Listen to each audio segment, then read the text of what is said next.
Welcome to the Walt Disney World Resort. Years of hard work, practice, and dedication have brought you to this moment. Over the years, you have learned what it means to be a good teammate and how to earn the respect of your fellow athletes as well as your competitors. All of this hard work, dedication, and good sportsmanship have brought you here to the Walt Disney World Resort to compete with the best of the best. But you are also here because prior to your arrival, you have taken the proper precautions made necessary due to COVID-19. Wearing a face covering, practicing physical distancing, and frequent hand washing are all important behaviors that allow you and your fellow participants to be here for this event. For those of you who have competed at the ESPN Wide World of Sports complex before, you will notice some changes to our protocols to help keep you and everyone else healthy and safe. Today we'll review the changes that are in place and how you can consistently follow these changes. Each day upon arrival at the ESPN Wide World of Sports complex, all athletes, coaches, and spectators will undergo a temperature screening. All athletes will also undergo a daily health questionnaire screening. This questionnaire consists of the following questions. Do you have any of the following symptoms of COVID-19? Cough, shortness of breath or difficulty breathing, fatigue, chills, muscle pain or body aches, headache, new loss of taste or smell, sore throat, congestion or runny nose, new onset of nausea, diarrhea, or vomiting.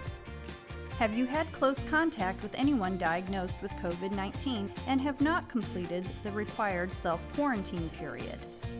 Or are you awaiting results of a COVID-19 test due to possible exposure or symptoms? If any member of the team does not pass the health screening, the entire team will be excluded from the competition until a negative COVID-19 test is provided from the member that failed the screening. The negative test result must be provided to the event organizer. Additionally, in the case of a positive COVID-19 test result, the team will be required to quarantine as directed by the event organizer. While every athlete will undergo this assessment upon arrival, we are relying on each of you to conduct a self-assessment each day of your stay at the Walt Disney World Resort. We expect that you will take your temperature each day, and if you experience any of these symptoms, that you will tell one of the adult chaperones or coaches traveling with your group. Although we understand that this may impact your team's performance, it is critical that you conduct this assessment daily and notify an adult chaperone or coach immediately if you are not feeling well.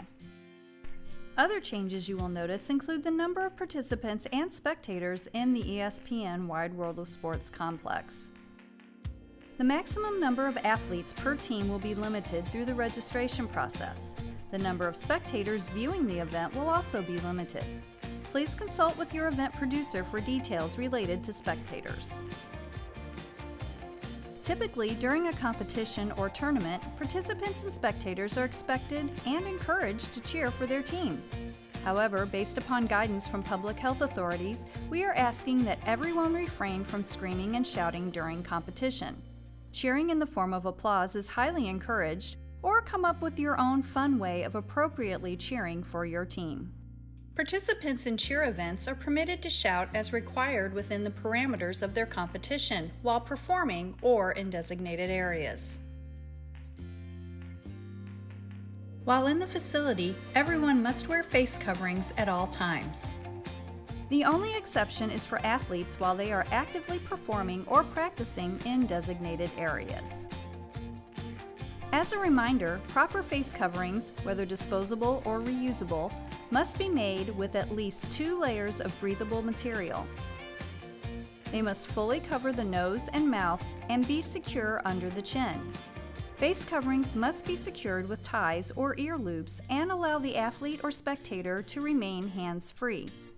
At this time, based on guidance from health authorities, neck gaiters, open chin triangle bandanas, and coverings containing valves, mesh material, or holes of any kind are not acceptable face coverings. Once inside the venue, participants will have designated practice areas and spectators will have assigned seating. These areas have been established to assist in maintaining physical distancing in the venue. While you are not competing, it is also important to maintain physical distancing from others not in your family or on your team. Doing this will help keep you and your fellow competitors healthy and safe. To assist in maintaining physical distancing, teams are no longer permitted to warm up wherever there is available free space. All warm-ups must be conducted in your team's designated area and allotted time within the ESPN Wide World of Sports complex. Participants will now be responsible for bringing their own equipment and supplies such as water and any other materials needed for personal use. We are also requesting that you do not share these personal items with your fellow teammates. In addition to changes to the competition venue, we've updated our protocols within the Walt Disney World Resort hotels and Walt Disney World Resort theme parks. You will go through a temperature screening prior to entering Walt Disney World Resort theme parks, resort hotel table service restaurants, and Disney Springs. You will also be required to wear an acceptable face covering while traveling through Walt Disney World Resort theme parks, resort hotels, and Disney Springs. You may remove face coverings while actively eating or drinking, but you should be stationary and maintain appropriate physical distancing while your face covering is off. Once you are finished eating or drinking, you must put your face covering back on prior to resuming your travels around the Walt Disney World Resort theme parks, resort hotels, or Disney Springs. Guest party size and physical distancing is not limited to the venue at the ESPN Wide World of Sports complex. You will be required to travel in groups of 5 or less while visiting the Walt Disney World Resort theme parks, resort hotels, and Disney Springs. Note that smaller groups may be required in queue lines, attractions, or other locations. To assist in maintaining a physical distance, instructional and directional signs indicating where to stand have been added to our queue lines at the Walt Disney World Resort theme parks, including our attractions, quick service food and beverage locations, and merchandise locations. Another way you can help prevent the spread of COVID-19 is to wash your hands often. The CDC recommends washing your hands with soap and water for at least 20 seconds. Make sure to lather the backs of your hands between your fingers and under your nails. In the event you cannot get to a hand washing station or a restroom, you can use hand sanitizer. We have placed hand sanitizer stations throughout the Walt Disney World Resort theme parks, resort hotels, Disney Springs, and the ESPN Wide World of Sports complex. Following these health and safety measures shows that you are a team player. These are necessary changes to make sure that you and your team can compete, but what's most important is that you did all that you could to help keep your teammates, fellow competitors, and friends and family healthy and safe. Thank you for your time and attention. We wish you the best of luck.